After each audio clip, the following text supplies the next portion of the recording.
Vasishta is in the process of answering a slew of questions from King Prajnapti. And I was wondering about why this section has been put in here. We've had rejoicing at the end of the Yoga Vasishta. And now we have this section on the king's questions. And I was wondering why this should be here. Why this section should be here at this particular place. The king is obviously concerned with order, with social order. The teaching of the Yoga Vasishta is what I once described as a teaching of absolute anarchy. It's addressed to those who are outside any notion of social order, of social convention, beyond any notion of any kind of consensus reality.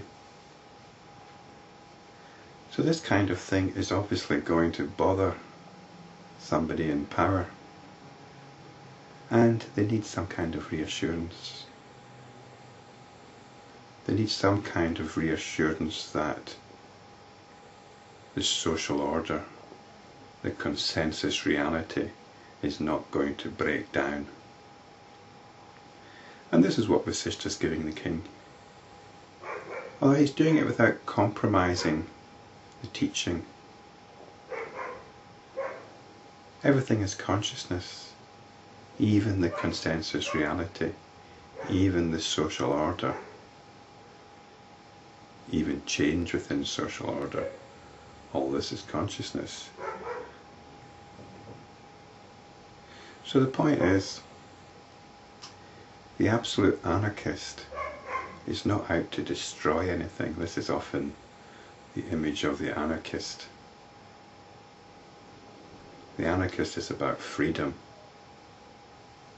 not destruction. The only destruction that there is within the sphere of the spiritual practitioner.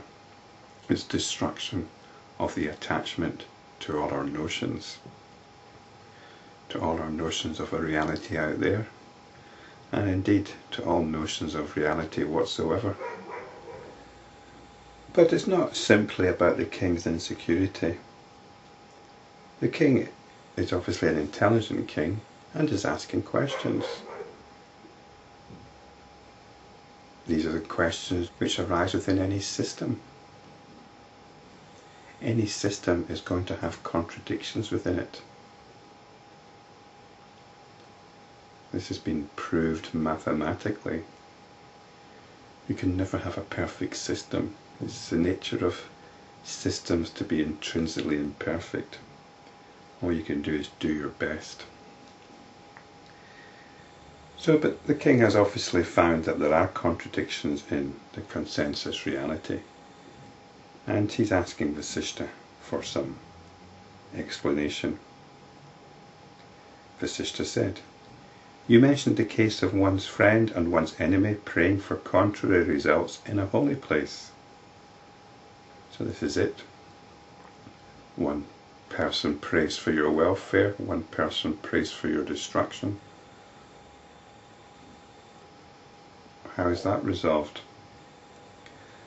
All these are determined by the infinite consciousness in the very beginning. The holiness of places and the conduct that earns merit enable one to acquire that merit in those places. So this is the idea of belief that certain places have particular power, and that the rewards of performing religious practice or prayer are more likely to come to fruition in such places. Even if he has been a sinner, the load of his sin is either lightened or eliminated by the merit of the holy places. If, however, the weight of the sin is much less than the strength of the merit, then surely the sin is completely wiped out. If they are of equal strength, it is possible for two bodies to appear in the consciousness to work out both the merit and the demerit. Last time I spoke about how we're the product of forces. And these forces aren't necessarily just physical forces. They're forces of ideas, forces of culture, forces of anger, forces of jealousy, forces of love, forces of frustration. They don't necessarily end at death. There isn't any reason why they should. They carry on, they get worked out in one form or another.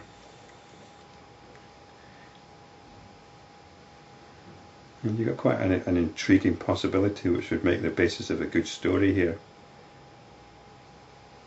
Perhaps two bodies appear. One which is the result of merit and the other of demerit. Perhaps they are twins. Perhaps they're man and wife. And you have the forces of merit working alongside the forces of demerit. This is what you have with the gods and the demons, the gods and the titans. Whatever notions arise in the infinite consciousness and which exist in it determine the effects of merit and demerit. I, you, and all this are all governed by the images that exist in the infinite consciousness, whether these images concern merit or otherwise.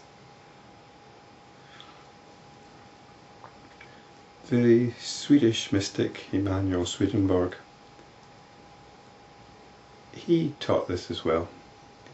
He taught that where you go on your death is where you actually believe you'll go. If you believe in heaven, and you believe that you deserve to go to heaven, that's where you'll go. If you believe in hell, and it's your intrinsic belief, your basic belief, not necessarily your conscious belief, that you'll go to hell, that's where you'll go. That's what you feel you deserve. If you believe in nothing, if you believe it's just going to be a big blank, then that's what will happen. That's what you'll get, oblivion. With perhaps a few ghostly shadows. The dying man thinks that he is dying and others are weeping for him. Even so do ideas of death and cremation, etc. arise in the others who are weeping for the dead relative. The dying man sees the world as it appears to him, but the others, the enemy who prayed for his death, think he is dead, and yet others, the friend who prayed for his welfare, consider that he has attained immortality. Thus both the prayers are satisfied. The three worlds are illusory products of delusion, but in it there are no divisions or contradictions. What is impossible in an illusion? So we all create the reality which we're inclined to believe in.